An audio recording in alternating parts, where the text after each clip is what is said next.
Alright, it's about time I gave you an update on the Calais. Haven't really touched the car lately, but we do have a list talking about what we need to get done for Rego. So, let me show you. Bam. That's the list.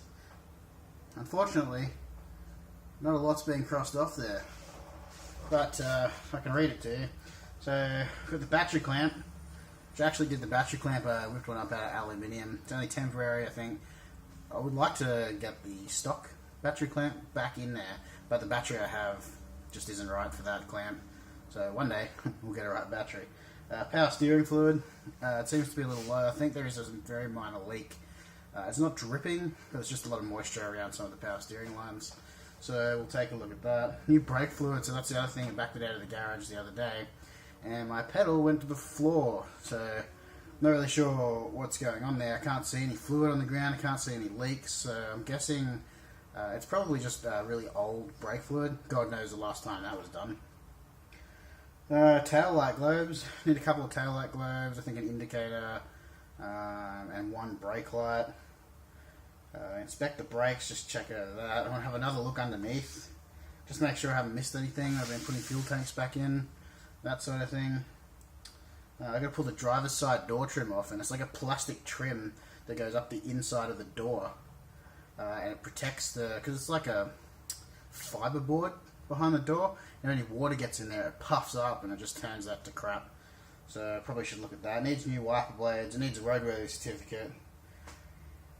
Yeah, so there's a gap. I need to get a little bit of hose and extend the fuel breather. So up under here, there's like a little hose that just helps the fuel breathe so you can fill up a fuel tank. I need to replace that. Well, it's not really a replacement, I guess. It's more just finishing the hose off because it came up a bit short. So I've got to work out some sort of like adapting a bigger hose to fit the two smaller ends of the hose in, and hopefully that'll fix that problem. But ultimately, it's not a big deal. I don't think it's going to cause any fuel to spill out, but you like things to be right. I've got the rear Calais badge to go on, and that's about it. Those few things at the end, they're not roadworthy issues for roadworthy, but the brake fluid, tail light globes, and wiper blades are definitely problems for roadworthy. But anyway, let me show you the battery clamp that I whipped up out of a piece of aluminium. Alright, so here's the little battery clamp. I whipped this up. This little piece of aluminium was $3, I think. $3.50 from Bunnings. It does the job. Holds the battery solid. Put a little fold in it down there to fit under that lip. The original bolt's holding that in place. So that was all coming together quite well. As you can see on there, power steering fluid's a little low. So looking down there,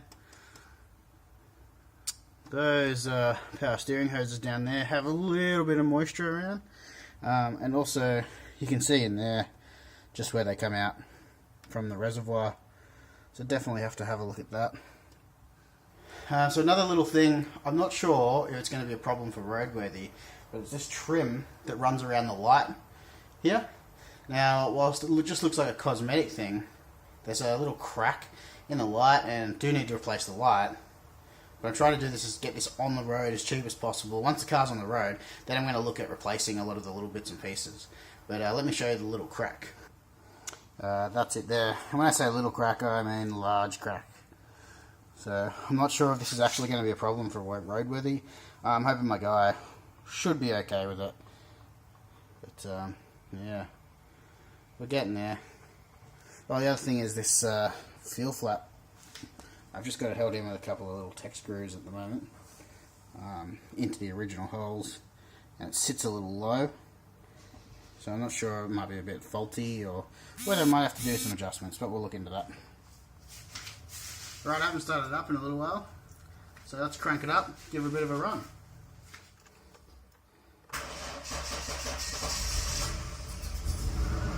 There we go, just in time.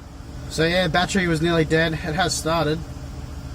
Fuel pump sounds a little bit noisy though, which is concerning because that's a new fuel pump, so I really hope there's nothing wrong with that. Hopefully just because it was a bit dry, hasn't run for a while.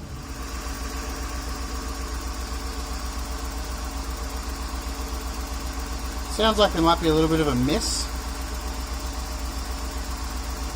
but I'm not too sure. I haven't put a set of plugs or leads on this. It's definitely something I think I probably should do. Well, that's it for this update. Thanks for watching, and we'll see you on the next one.